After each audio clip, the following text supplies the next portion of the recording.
the future, start invest. It's time.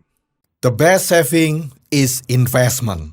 Menabung terbaik adalah investasi. Dan investasi terbaik buat generasi milenial terutama adalah investasi saham. Berbicara mengenai saham, pengalaman Om Vin lebih dari 25 tahun berkecimpung dalam investasi saham. Ada 5 pertanyaan yang sering muncul ditanyakan oleh para milenial ataupun masyarakat yang dikategorikan awam tentang saham. Pertanyaan itu adalah 1. Apakah itu saham?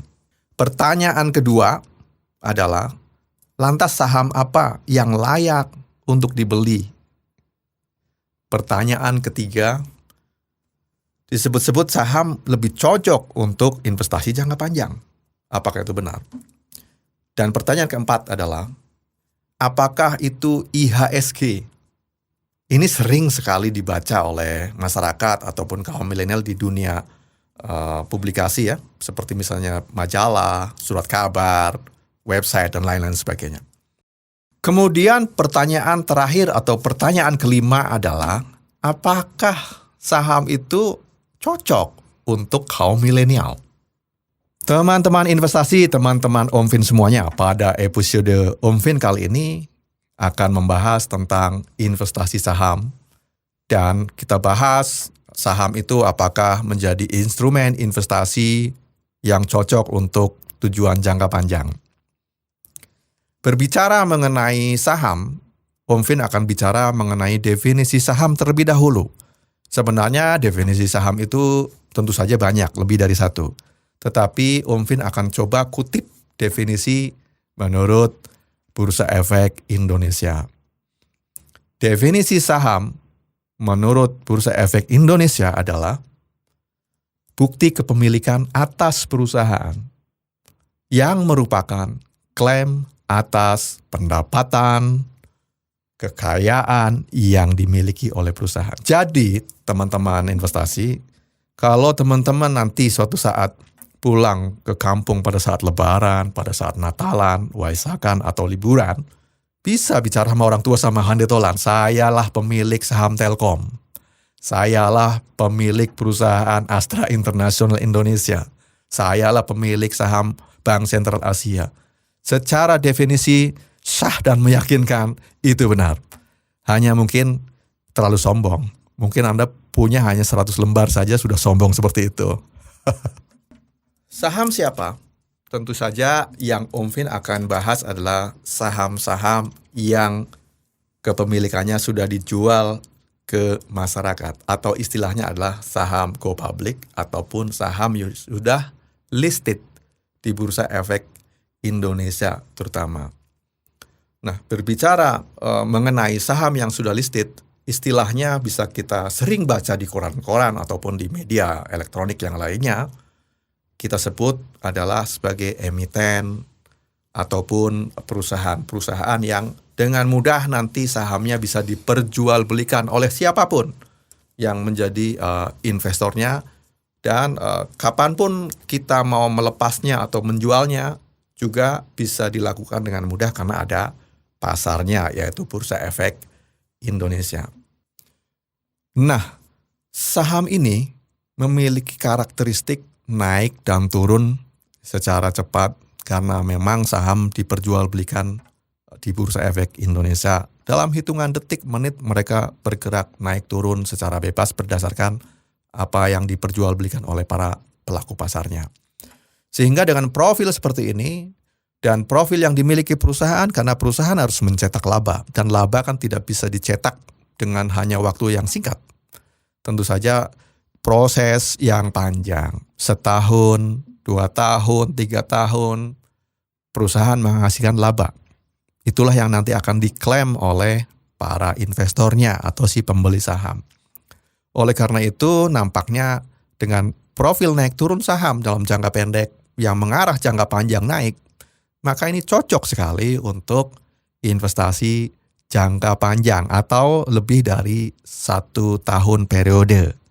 Kalau hanya misalnya 1 minggu, kemudian 1 bulan, mungkin harga saham dalam posisi yang sedang turun karena naik turunnya atas pergerakan harga dari demand dan supply ataupun penawaran maupun permintaan yang dilakukan oleh investor.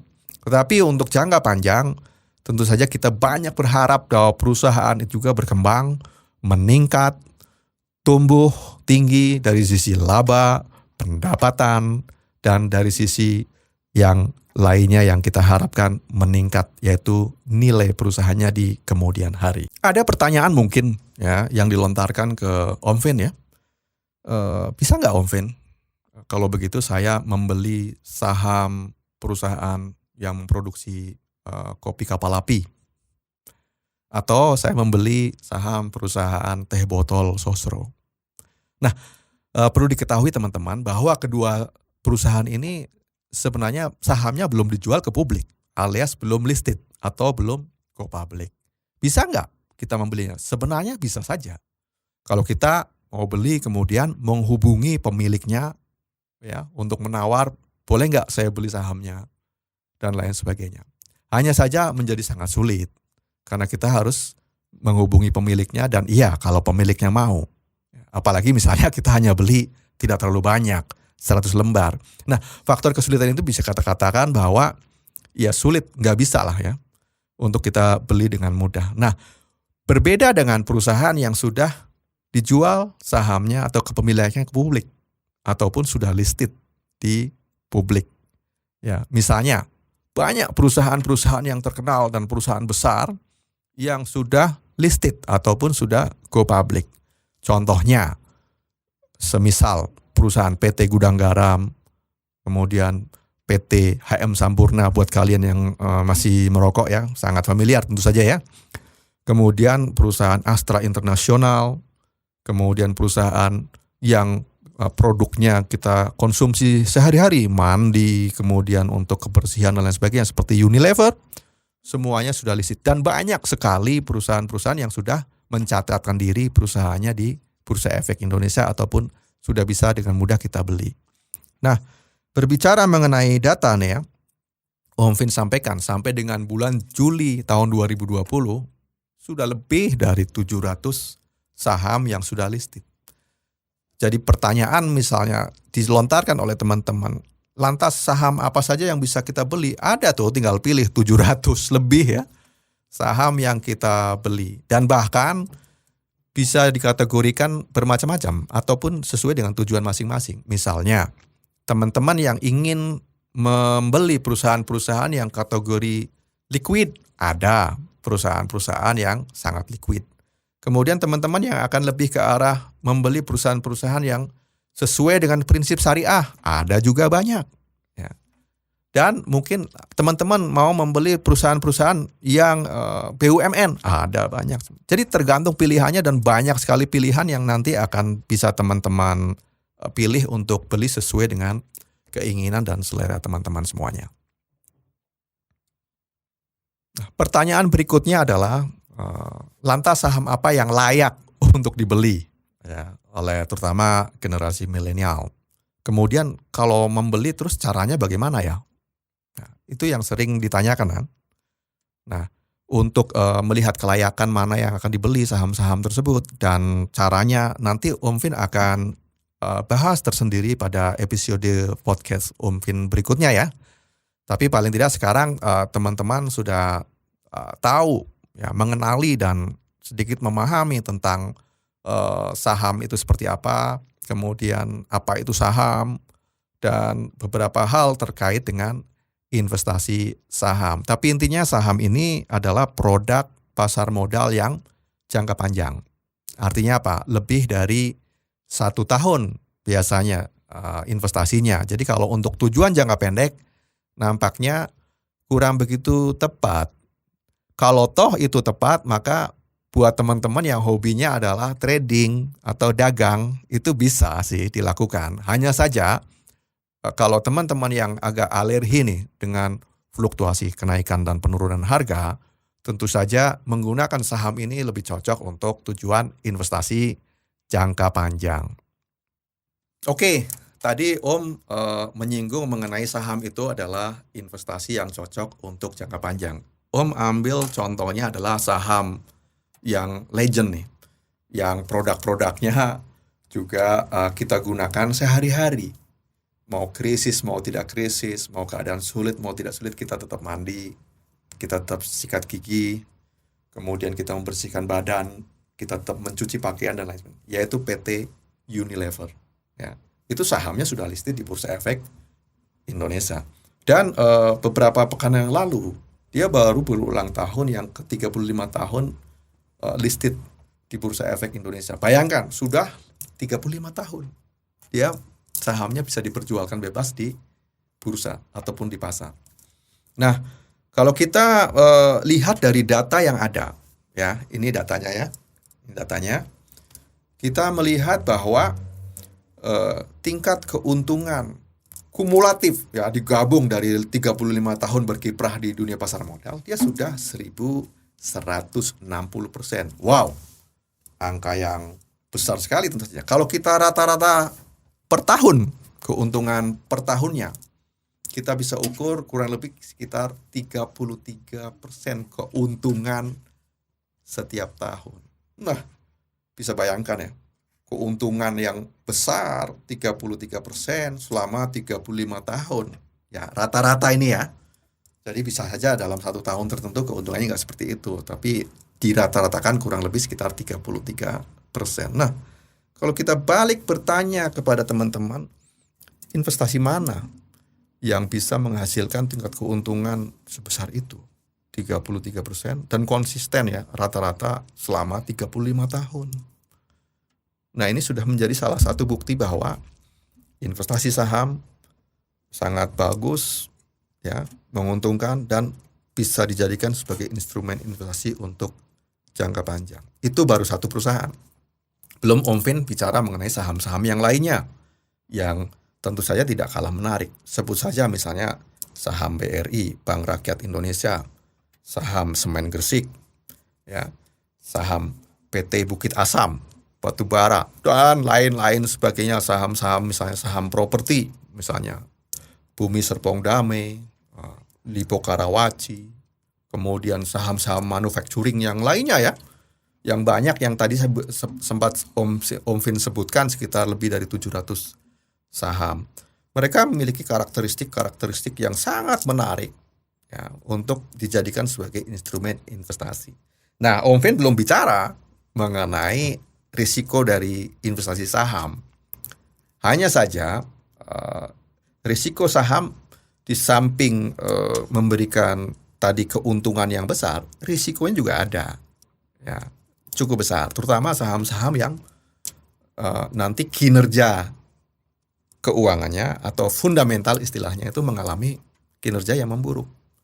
Itu nanti tercermin di harga sahamnya juga ikut memburuk. Oleh karena itu tentu saja risiko dari penurunan harga sebenarnya kita bisa pelajari, kita antisipasi, mitigasi dengan melakukan analisis yang baik yang nanti akan kita coba bahas pada episode Om Vin berikutnya mengenai itu. Tapi intinya adalah bahwa saham high risk, high return. Nah, persoalannya adalah bagaimana memanage, mengelola risiko investasi saham dan tetap kita konsisten memilih melakukan screening proses yang baik, terutama fokus pada saham-saham yang berkinerja dan berprospek bagus. Nah, teman-teman investasi, teman-teman milenial semuanya, Om Vin akan jelaskan mengenai saham direpresentasikan dalam suatu gerakan atau indeks yang namanya adalah indeks harga saham gabungan. Namanya juga gabungan ya. Jadi seluruh saham yang lebih dari 700 yang disebutkan Om Vin tadi, itu kemudian diindeksasi, direpresentasikan atau diwakili oleh gerakan satu indeks. Namanya adalah indeks harga saham gabungan. Jadi keseluruhannya memberikan kontribusi terhadap gerakan indeks harga saham gabungan. Oleh karena itu kita sering dengar atau sering baca indeks harga saham gabungan naik 2%, indeks harga saham gabungan turun 1%. Itu maksudnya adalah bahwa secara umum proporsional semuanya dari gabungan saham-saham yang menyusun indeks itu, kalau naik 2% berarti rata-rata naik 2%. Meskipun secara individual tentu saja di dalamnya ada yang naik, ada yang turun ya. Tapi ini kan secara gabungan. Jadi itulah indeks harga saham gabungan yang merupakan representasi atau wakil dari seluruh saham yang ada di Bursa Efek Indonesia.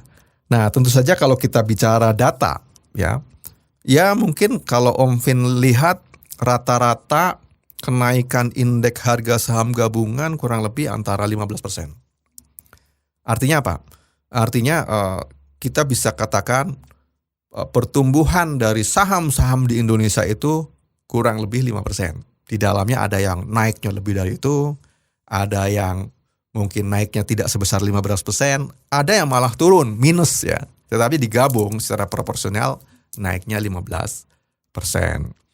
Nah, kita lihat bahwa investasi pasar modal di saham ya, itu adalah investasi kategori jangka panjang. Om Vin tadi bolak-balik sebutkan seperti itu. Lantas apa sih definisi dari investasi jangka panjang? Ya memang agak susah. Ya, tapi kalau kita lihat dari investasi secara umum bahwa jangka panjang itu adalah lebih dari 1 tahun. Jangka pendek itu adalah investasi yang kurang atau sama dengan 1 tahun. Contohnya deposito perbankan, ya itu kan kurang dari 1 tahun. Ada yang deposito 1 bulan, 3 bulan, sampai 6 bulan dan 12 bulan. Tapi kalau saham itu rata-rata di atas 1 tahun. Bahkan sebenarnya saham itu investasi yang tidak ada batasnya. Kenapa demikian? Karena kan orang ataupun pemilik dari suatu perusahaan mendirikan perusahaan tujuannya kan untuk going concern istilahnya ya, ataupun untuk terus menerus. Kalau bisa sampai ke anak cicit, cucunya dan sebagainya. Ya, jadi investasi saham itu adalah going concern atau terus menerus. Kalau di tengah perjalanan kemudian perusahaan mengalami sebut saja kebangkrutan ataupun dia berhenti berusaha, ya itu kan memang tidak diinginkan oleh pemilik perusahaan. Tetapi keinginannya adalah terus menerus. Nah, teman-teman, mengenai indeks harga saham gabungan, kalau ada yang masih belum jelas atau ada pertanyaan yang ingin ditanyakan lebih dalam lagi, bisa isi kolom komentar ataupun kolom pertanyaan yang Om Vin sediakan. Nanti akan coba Om Vin jawab pertanyaan ataupun komentar dari teman-teman semuanya. Nah, berbicara mengenai apakah investasi saham itu cocok untuk milenial, ya tentu saja cocok sekali profilnya. Tadi Om sebutkan bahwa investasi saham itu sebenarnya going concern, berjangka panjang dan bahkan tidak ada batasnya ke depan. Milenial ataupun generasi milenial yang Om maksudkan adalah mungkin ya teman-teman yang baru lahir di kisaran tahun 1996-an ya. Nah, tentu saja masih sangat panjang peluangnya ke depan. Masih banyak ide ya, masih ke depan masih bisa mengejar mimpi-mimpinya. Tujuan investasi jangka panjangnya itu sudah bisa dicanangkan dari sekarang. Sehingga ini cocok profil instrumen investasinya tujuan jangka panjang. Teman-teman milenial masih banyak planning yang dicapai dalam jangka panjang. Jadi istilah keuangannya ini match ya, ataupun matching ya. Nah, profil saham juga tadi Om Vin sudah singgung, naik turun jangka pendek ya. Meskipun jangka panjangnya cenderung mengalami kenaikan seiring dengan pertumbuhan dari laba perusahaan ya.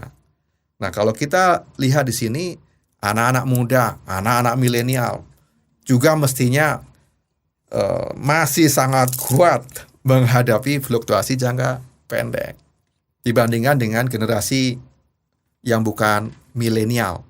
Seperti Om Vin ini generasi kolonial. Ya. Jadi cocok matchingnya dengan profil risiko, profil tujuan investasi.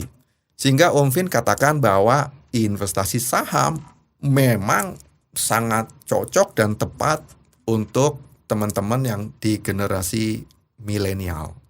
Nah, kalau kita bicara tadi ya, investasi saham cocok untuk tujuan jangka panjang dan cocok untuk generasi milenial.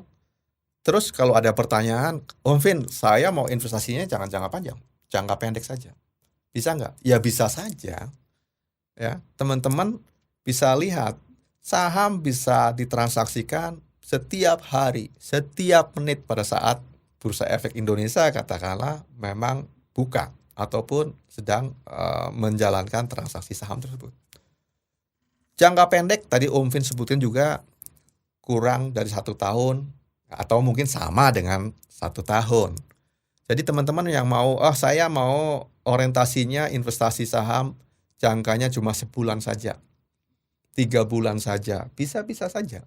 Cuma ini nampaknya teman-teman juga harus memiliki keahlian yang lebih dalam lagi. Karena apa? Karena saham itu instrumen yang naik turun.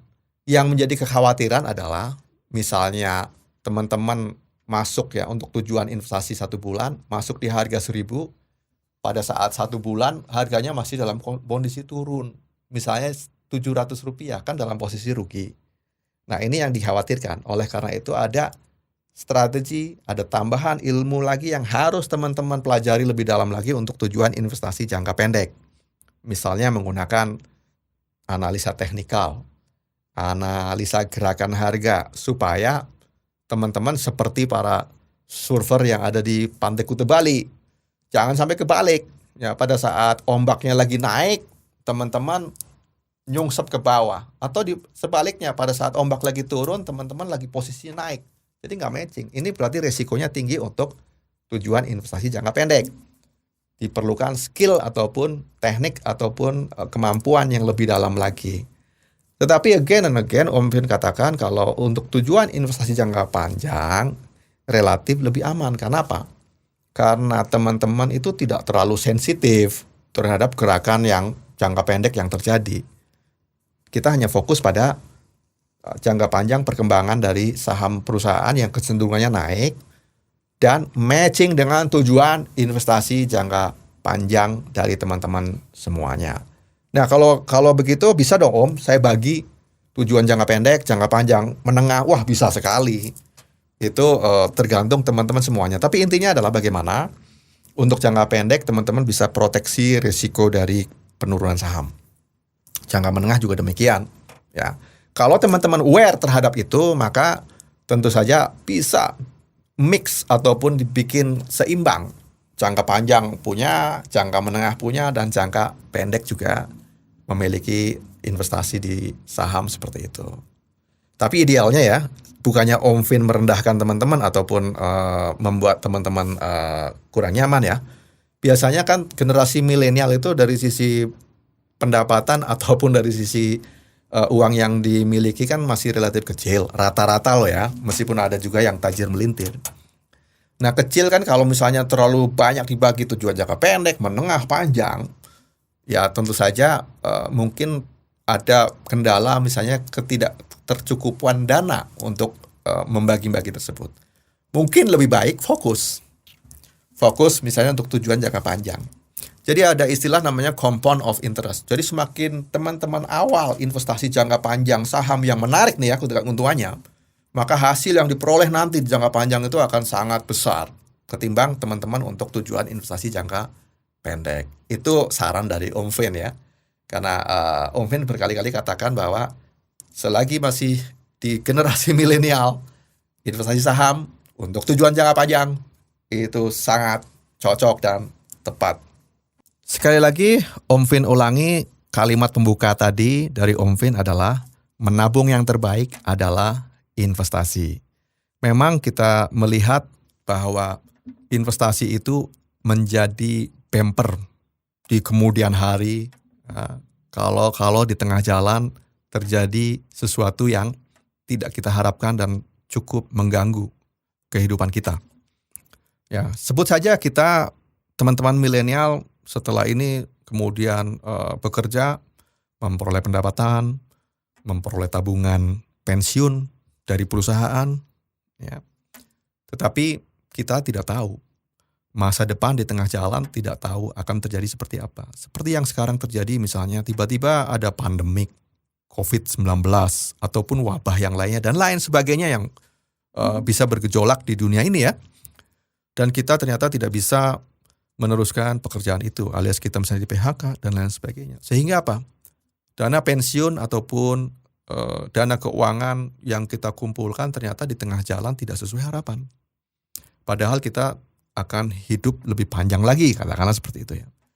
Sehingga untuk mengantisipasi hal-hal seperti ini yang kita tidak tahu, maka kita bisa lakukan investasi sebagai risk manajemennya untuk membackup semua itu terjadi. Seandainya terjadi hal-hal yang tidak kita harapkan seperti itu, maka investasi akan mengambil alih, bisa kita ambil, bisa kita manfaatkan untuk membackup kondisi-kondisi yang unexpectedly happen seperti itu. Nah, itulah pentingnya melakukan investasi di saham ya. Kenapa? Karena saham tadi sudah bisa memberikan potensi keuntungan yang besar dan jangka panjang. Saham bisa menjadi salah satu instrumen investasi yang bisa matching dengan tujuan investasi kita. Dan dengan investasi saham juga kita bisa membackup kejadian-kejadian di masa yang akan datang yang kita tidak tahu sama sekali. Anggap saja kita menganggap bahwa potensi yang terjadi adalah yang terburuk, maka paling tidak kita sudah siap dari awal, sejak dini. Dan Om Vin katakan tadi dengan potensi keuntungan yang besar setiap tahun, jangka panjang, maka dengan uang yang kita kumpulkan sekarang tentu saja harapannya di kemudian hari itu akan melonjak. Yang kita peroleh sangat besar sekali, yang ke depan kita akan bisa peroleh lebih baik lagi. Memang barangkali tidak menyelesaikan masalah, tapi paling tidak ini akan menjadi salah satu solusi investasi ataupun kebutuhan keuangan kita. Jadi ingat kembali teman-teman, anggaplah utang itu sebagai pandemi dan investasi itu adalah sebagai gerbang solusi. Ya, jadi artinya ada sesuatu yang tidak kita harapkan, kemudian investasi adalah sebagai salah satu backup yang menjadi salah satu solusi. Begitu teman-teman pembahasan kali ini, dan tadi 5 pertanyaan mendasar ya sudah Om Vin satu-satu jawab, yaitu 1 pertanyaan, apa itu saham? Om Vin sudah jawab. Kemudian lantas saham apa saja yang bisa dibeli? Om Vin juga sudah bahas tadi ya. Kemudian saham dikatakan sebagai investasi untuk tujuan jangka panjang. Om Vin sudah jawab. Kemudian apa itu IHSG? Pertanyaan keempat, Om Vin juga sudah jawab.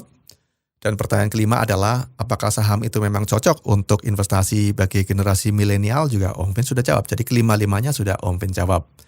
Oleh karena itu, seandainya teman-teman masih ada pertanyaan ataupun masih banyak komentar yang ingin disampaikan, silakan teman-teman tanyakan saja melalui kolom komentar yang Om Vin sediakan.